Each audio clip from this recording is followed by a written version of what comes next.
Yo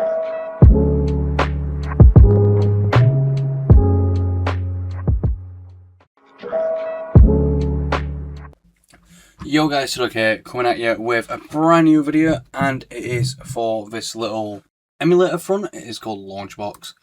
Now I do have the setup exe right here. Now I had to go through a bit of faff and emails and back and forth just to get a download link.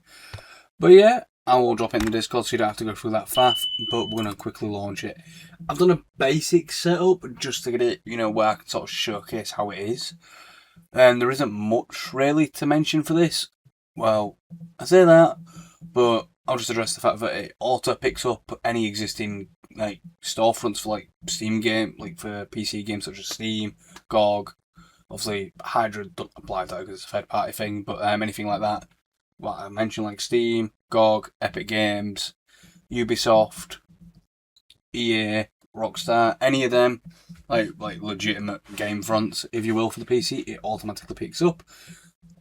And I will just address that right now. It won't mention it directly specifically, but if I go to Windows, it does sort of throw up okay, there's some with Steam. There's obviously multiple there. There's multiplayer and everything else from Modern Warfare 2, Fortnite from Epic Games. As you can see, it shows the studio, where it's come from. As you can see, and it has surprisingly just picked about the blue wallpaper engine. I'll just mention that right now. Is there anything there? And of course, I do have a couple consoles set up, which are as follows: for the Wii, the Wii U, the PlayStation 1, and PlayStation 2.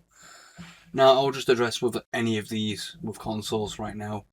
If you do want to import them, I'm going to just sort of go through the basis right now. If I look for my PS2, for example, and then obviously my games folder, you basically highlight all of them and simply drag and drop, and it'll prompt straight away how you have to set it up. You go to ROMs, choose the console, and just follow the steps. But yeah, it's really simple to do. But if I take the same premise of what I just did, which I have now lost, and give me a minute. If I sort of take the PS2 as an example, this does support a lot of consoles. So if I do the same thing again, and drag and drop, just so I can get it out of the way. If I drop down, there's a multitude of retro consoles and everything else. If I just scroll a little bit to the bottom, for here, there's Sony PlayStation 4 and 5. It also supports the Vita. There's also PSP as well. I know PSP's old, but regardless, it does support a lot of the newer consoles.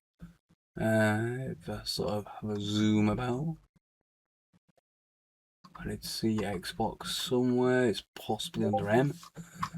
If I sort of scroll around on the Nintendo department, you've also got Nintendo Wii U, Nintendo Switch 2. So it does support a lot of them, and it will just auto download the cores where necessary. And if you don't have an emulator for it, it will just download the one it recommends. There's also the Sega Dreamcast, just to mention a few. I'm kind of looking for M. There we are. So we've got Microsoft Xbox, Xbox One 360, Xbox One, and Xbox Series X/S.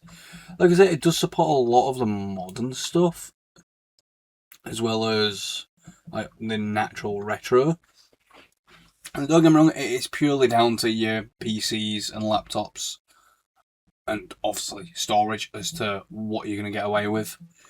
For myself, at least, I can guarantee I'd pull and play PS3 and PS4. My PC is naturally going to handle even up to something like a PS5. I'd stick to PS4 as that limit, because I know it runs smooth. I've not even tried PS5 because an emulator doesn't currently exist. Not that I'm aware of what's public. Again, with the Xbox stuff, I know it'd support OG Xbox and 360 because the emulators are there. And obviously Wii U I do have an emulator for. There isn't really much else I can mention to this. Now, bear in mind, a lot of covers are missing, and I think a lot of it is just down to the fact that I'm using the free version.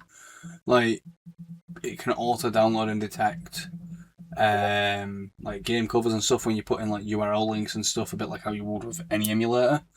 but it does expect you to have like the paid version to have that have that feature even turned on. And of course, it does allow you to do retro achievements, which is right here. You can scan for all games for current achievements. And obviously connect to retro achievements right here, which I do have an account for, which a lot of my emulators do need updating with. But yeah, if I was just to click on like one of these, it would say play right there, because obviously I've got the emulator set up.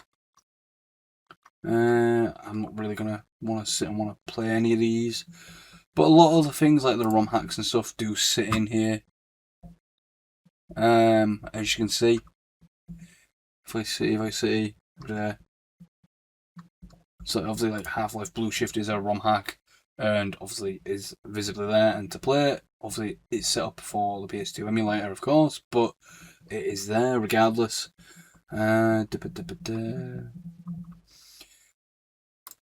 want you to notice it's picking up some random ass imported ROM, like files what are like not even ISOs to be honest, which is a little bizarre, but hey ho. There's really much else I can say to this, to be quite honest.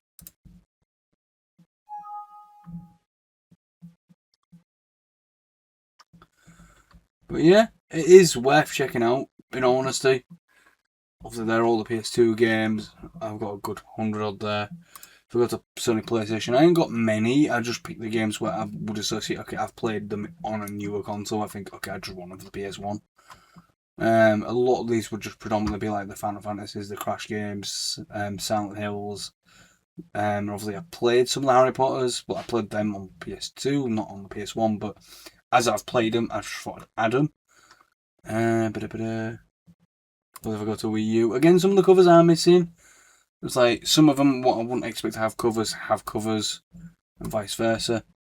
Also, that says unavailable because it's just throwing the DLCs. If I click on Legend of Zelda, for example, I don't know why it says unavailable.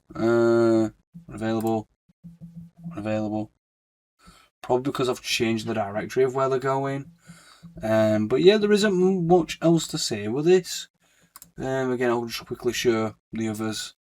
Obviously, ROM hacks do sit in here quite nicely, and it will just presumably launch Dolphin in the background. And if you need controller setups and everything, you are pretty much sorted. Just to manually set them up. If I go to computers, as you can see, it is obviously everything on a Windows PC. It's on Windows, so the only things what I'm going to show are Windows. But yeah, like I said, there really isn't much to say with this. It is just a nice little front end feature for like a bulk. It's a bit like RetroArch, but it has a lot more leeway for the modern consoles compared to the retro stuff. But yeah, I am going to leave it there. So don't forget to smash the like button and subscribe if you haven't already. And I will see you in the next video. And as always, peace.